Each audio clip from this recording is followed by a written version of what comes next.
Assalamualaikum warahmatullahi wabarakatuh. Bertemu lagi dengan saya Muhammad Arif, dosen UIN Sunan Kalijaga di channel Arifologi.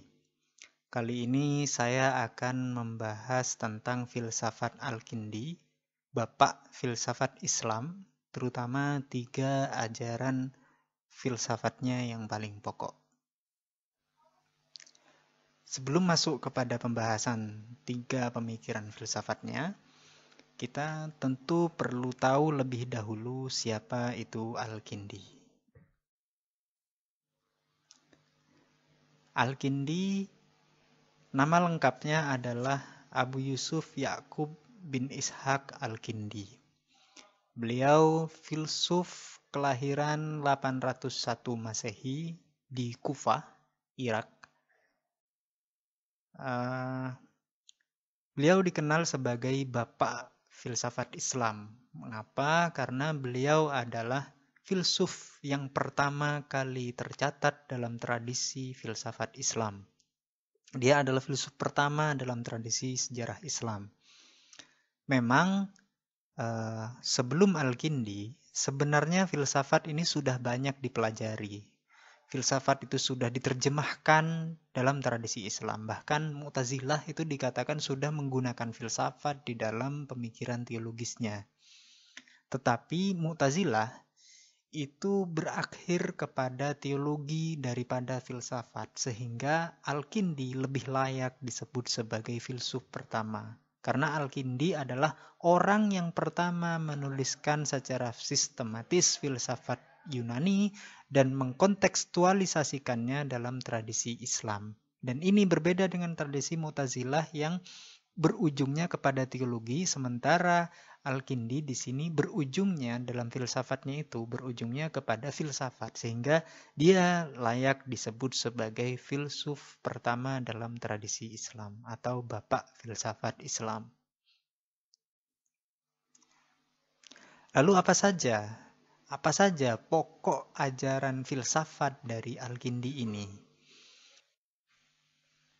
Sejauh saya amati, berdasarkan bacaan saya terhadap buku sejarah filsafat Islam yang ditulis oleh Majid Fahri, ajaran pokok dari filsafat Al-Kindi ini setidaknya ada 3 hal ini. Yang pertama, integrasi filsafat di dalam Islam. Yang kedua, rasionalisasi eksistensi Tuhan. Dan yang ketiga, penciptaan dari ketiadaan, creatio ex nihilo. 3 ajaran pokok inilah yang akan dibahas di dalam video ini. Sebenarnya ada beberapa ajaran yang lain seperti tentang jiwa, tentang akal, dan seterusnya. Tetapi saya ambil 3 ini dulu untuk menjelaskan tentang ajaran pokok dari filsafat Al-Kindi. Yang pertama dari ajaran pokok filsafat Al-Kindi itu adalah integrasi atau pengkerjasamaan atau perjumpaan antara filsafat dan Islam. Menurut Al-Kindi, kita tidak perlu alergi terhadap filsafat. Kita harus senantiasa, ya kita sebagai umat Islam, saya terutama di sini, sebagai umat Islam, itu semestinya menyambut gembira kebenaran dari manapun datangnya. Baik itu berasal dari filsafat Yunani, baik itu dari filsafat manapun, kalau itu berbicara tentang kebenaran, maka itu kita seharusnya menyambut gembira. Kenapa? 1, karena kebenaran itu adalah ajaran yang dikehendaki oleh Islam. Dan filsafat Yunani itu sudah menyajikan kebenaran sedemikian rupa sehingga ini penting untuk diambil walaupun berasal dari luar Islam. Yang kedua, betapapun filsafat ini, kebenaran ini berasal dari luar Islam, para filsuf Yunani itu sudah memikirkan secara matang, melakukan pengujian-pengujian terhadap kebenaran yang dia cari untuk kemudian dijadikan satu ilmu, yaitu filsafat. Kita semestinya berterima kasih terhadap itu. Kenapa? Karena kalau kita masih berawal dari mencari kebenaran dari nol, maka belum tentu kita akan mendapatkan sesuatu. Bisa jadi apa yang kita dapatkan lebih buruk dari apa yang sudah dimulai dari filsafat Yunani itu. Maka semestinya, katanya Al-Kindi, kita harus berterima kasih kepada para filsuf Yunani yang sudah menyediakan jalan bagi kita untuk mencari kebenaran. Di sini semestinya kita tidak perlu alergi terhadap filsafat karena filsafat itu menyajikan kebenaran. Dan ini adalah yang diajarkan oleh Rasulullah menurut Al-Kindi. Secara lebih jauh, Al-Kindi menyatakan bahwa filsafat adalah pengetahuan tentang realitas segala sesuatu sejauh jangkauan manusia. Ingat, sejauh jangkauan manusia. Jadi, pengetahuan tentang realitas sesuatu sejauh jangkauan manusia itu menurut Al-Kindi itu adalah filsafat. Lebih jauh lagi, Al-Kindi membedakan menjadi ada filsafat rasional dan ada filsafat empiris. Filsafat empiris itu yang berdasarkan bukti-bukti, sementara filsafat rasional itu filsafat yang berdasarkan argumen-argumen rasional. Dengan berpijak kepada definisi filsafat yang seperti tadi, maka menurut Al-Kindi tidak mungkin atau tidak seorang pun dapat menolak filsafat tanpa terlibat benar-benar dalam proses berpikir filosofis. Al-Kindi, Al-Ghazali misalkan, seorang yang dianggap sebagai orang yang memberikan kritik terhadap falsafah. Itu menurut Al-Kindi tidak bisa menolak filsafat karena dia sendiri tentu harus berfilsafat untuk dapat mengkritik filsafat. Jadi tidak ada kata tidak, filsafat itu tetap penting untuk diintegrasikan terhadap agama, terhadap Islam dalam hal ini terhadap Islam menurut Al-Kindi. Ini adalah pokok ajaran pertama dari Al-Kindi, yaitu integrasi filsafat terhadap dalam agama, dalam Islam. Pokok pemikiran filsafat Al-Kindi yang kedua yaitu adalah rasionalisasi eksistensi Tuhan. Sebagaimana para filsuf pada saat itu, rasionalisasi keberadaan Tuhan, rasionalisasi atau melogikakan eksistensi Tuhan, melogikakan keberadaan Tuhan, adanya Tuhan, itu menjadi suatu tema yang seksi pada saat itu. Maka Al-Kindi pun di dalam filsafatnya itu, apalagi dia adalah bapak filsafat Islam ya, maka dia menjadi rasionalisasi eksistensi Tuhan ini adalah salah satu proyek terbesar filsafatnya.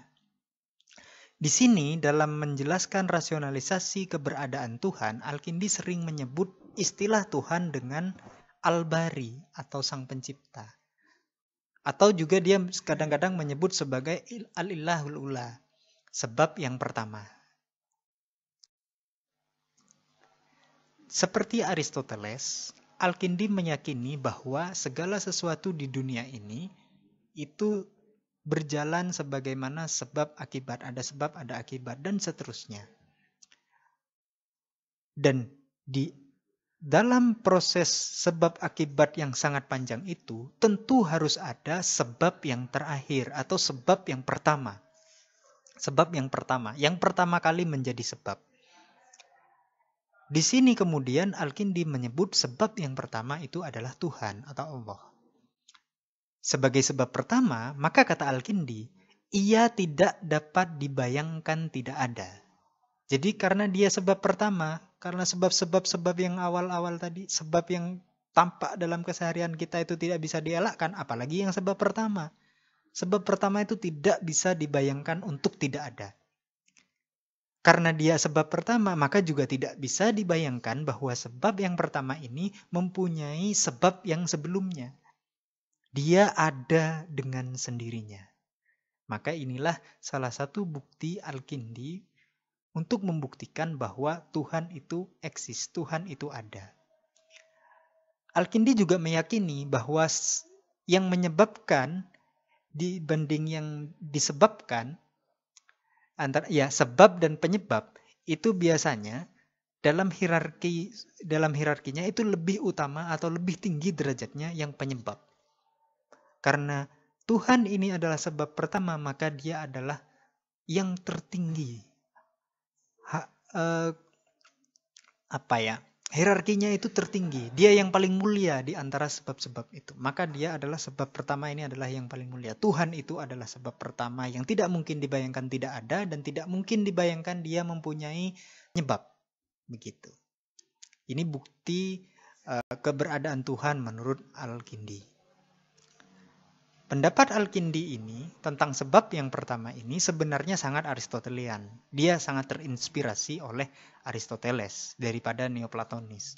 Tetapi bukan berarti walaupun dia terinspirasi oleh Aristoteles, bukan berarti bahwa metafisikanya Al-Kindi ini adalah sepenuhnya Aristotelian. Artinya dia tidak punya filsafat sendiri. Dia hanya mengikut kepada Aristotelian begitu saja. Tidak. Mengapa? Karena orientasi metafisikanya Aristoteles dengan orientasi metafisikanya Al-Kindi ini berbeda. Nuansa Islaminya itu kental di dalam filsafatnya Al-Kindi. Maka dia lebih juga layak disebut sebagai filsuf karena ada daya kreatif di sini. Jadi dia tidak hanya membebek kepada Aristoteles, tetapi dia juga mempunyai pemikiran orisinal karena orientasi metafisikanya jelas berbeda dengan Aristoteles.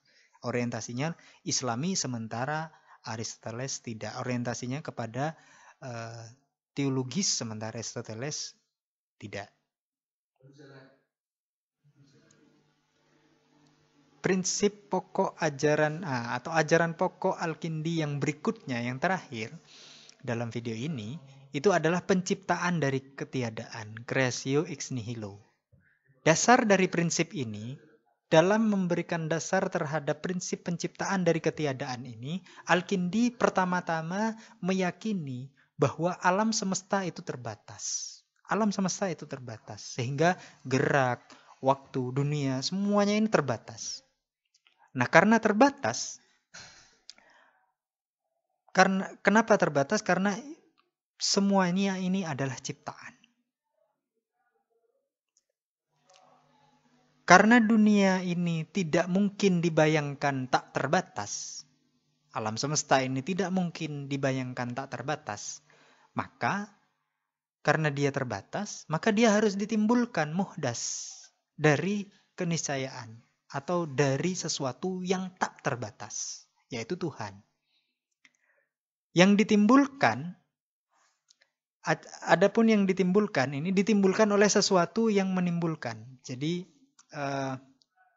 di sini Al-Kindi bermain bahasa ya. Alam semesta itu muhdas, sementara yang menimbulkan alam semesta itu muhdis.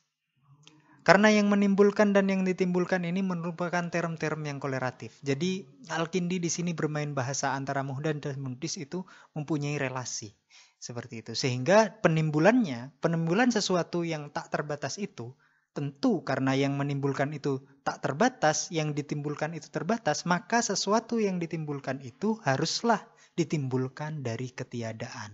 Haruslah ditimbulkan dari sesuatu yang tidak ada. Simsalabim ada. Creatio ex nihilo. Sepintas gagasan Al-Kindi ini memang seolah-olah mengada-ngada.